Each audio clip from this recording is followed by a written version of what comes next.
Power star Pawan Singh पे FIR हुआ।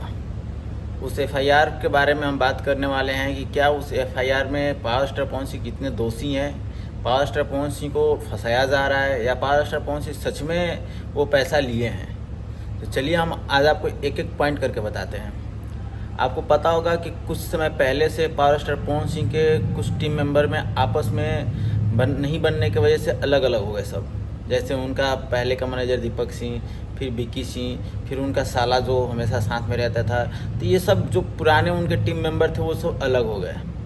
इसी के साथ पावर स्टार पवन सिंह के साथ एक आरोप आ गया कि power star Pawan Singh film boss समझ रहे हैं, बहुत पहले का फिल्म है, जब उनके पुराने मैनेजर थे तब का फिल्म है। उस समय का वो मुद्दा आ जा रहा है बाहर।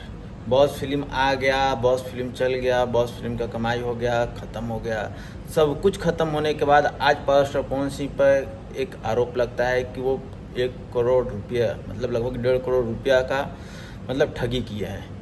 और ठगी किया कोई और, नाम किसी और का है, डायरेक्टर प्रोड्यूसर का है। Case power star Pawan Singh पर हो रहा है। क्यों भाई? क्योंकि अभी उनका राजनीतिक करियर भी आने वाला है, चुनाव आने वाला है। चुनाव में भी उनको भाई अपना मुद्दा एक चाहिए ना विपक्षों को बदनाम करने के लिए। तो इस तरह के उनको बदनाम करने की तमाम कोशिशें की जा रही है।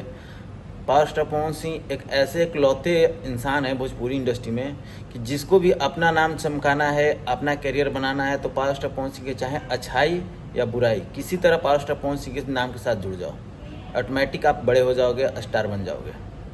बस मेरे हिसाब से तो यही एक रीज़न है पावर स्टार पवन सिंह को बदनाम करने के लिए। क्योंकि एफआईआर हुआ, एफआईआर ख़त्म हो गया, पता ही नहीं चला एफआईआर का क्या हुआ।